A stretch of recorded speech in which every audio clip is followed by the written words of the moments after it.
This trigger mechanism has a defect in it, and the safety just acted as a trigger. Plainly, my finger was nowhere near the trigger when I released the safety. I promised Gus that it ends here and now. Richard Barber's promise to his 9-year-old son Gus came at an unbelievable price.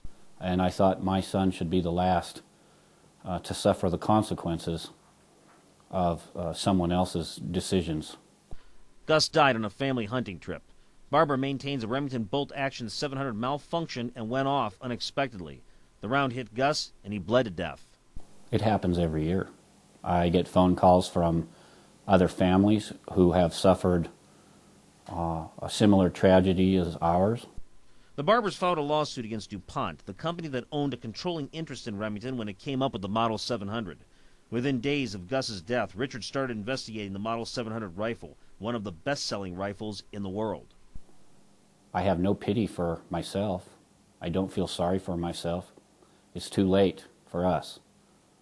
I feel sorry for the families whose lives have not been impacted yet. What Richard found is troubling. We took a look at lawsuits filed against Remington, and we found more than 4,000 complaints of the Model 700 rifle unexpectedly going off, 2 findings of gross negligence against Remington, and since 1993, payouts totaling more than $20 million to settle injury claims. All of it is focused on Remington's patent design of the 700's trigger. It's a 100% manufacturing defect that the company failed to warn, recall, retrofit. Internal documents from lawsuits and Barber's investigation show Remington knew about the defect as far back as 1947. The Barbers got Remington to make some changes. In 2002, the company started a safety modification program.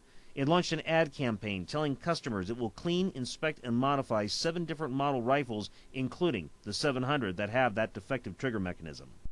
Remington would not talk to us, but court documents highlight a company memo issued in 1979. In it, it said, when in reality, only proper gun handling can eliminate injuries resulting from such occurrences. Some experts say the problem is not with the trigger, but with keeping the trigger mechanism clean and handling the gun properly. What we've seen is in the past is a lot of people, after decades of use, without proper routine maintenance, they'll develop a lot of debris or stuff in the trigger that needs to be removed from the mechanism. And when we see the problems with the guns where someone has had an accidental discharge, normally it's because the parts cannot move with all the debris in it. And that's what we mainly see. Or we see people that have improperly adjusted or modified the mechanism to where it doesn't function the way it did when it left the factory. The company called the 700 safe and reliable. And in the operator's manual it distributes with each firearm, Remington warns owners not to rely on the safety and to always point the gun in a safe direction. You can't point a gun in a safe direction if you don't know when it's going to fire. Remington just denies it ever happens. They are still telling people that it cannot happen, even though there's thousands of written complaints in their records. The gunmaker is battling more lawsuits in federal court.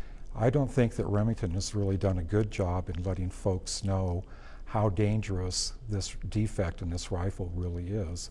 Remington didn't change the trigger design until late 2006, and it only did so on the Model 700.